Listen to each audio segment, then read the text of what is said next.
Inflation is a lot like global warming. We all contribute to it. So the only way to fix it is if we all change our ways. So our economy is made up of labor, capital, and resources. And the capital determines how the labor and resources are used.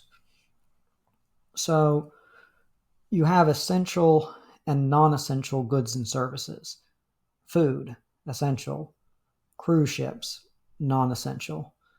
So when you have labor and resources that go to something like a cruise ship, that drives up the cost of essential goods and services, that creates inflation. That's the cruise industry is competing for that labor and that resources, that steel and that manufacturing that goes into it. So instead of the cruise ships, for instance, we could have something like a really nice rail system throughout the U.S., a high-speed rail system coast to coast, something providing an essential service.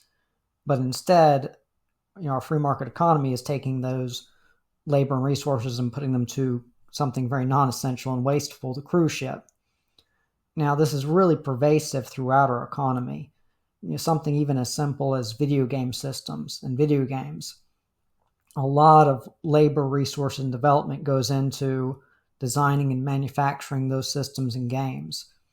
Now, all of that labor and resource could go to something essential good or service.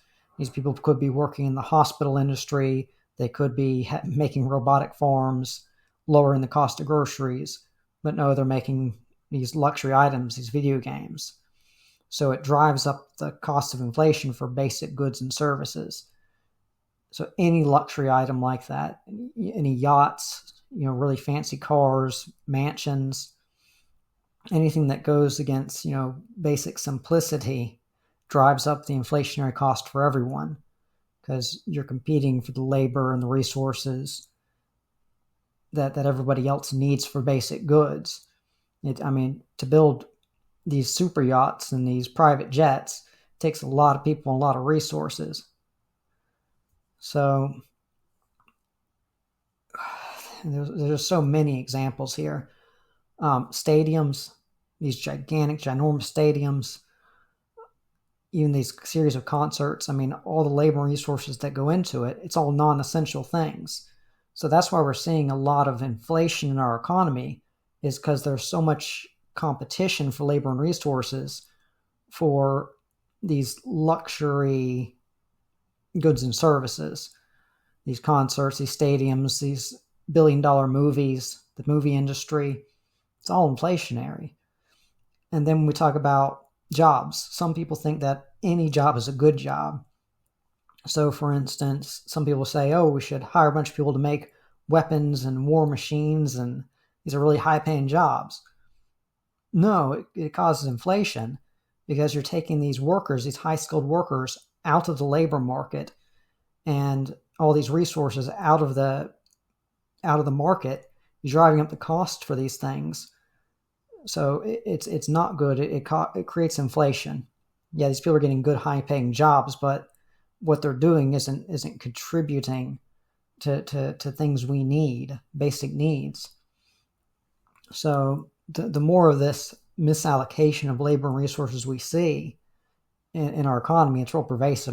Theme parks, travel and tourism, and these private jets, for instance, they guzzle half of the jet fuel. So that drives up the cost of jet fuel for just the general public, for the transport of essential goods and services. But it's being wasted on 1% of flyers guzzling half of the fuel.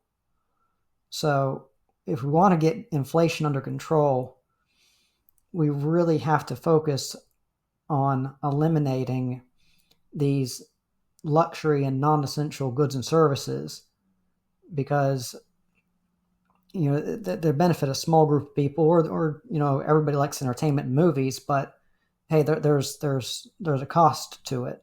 There's a trade-off. Hey, if you want these billion-dollar movies, you're going to have to deal with the inflation. You want these cruise ships, you're going to have to deal with the inflation on basic items you need. So that needs to become some of the rationale that people are putting in their minds when we talk about the subject of runaway inflation,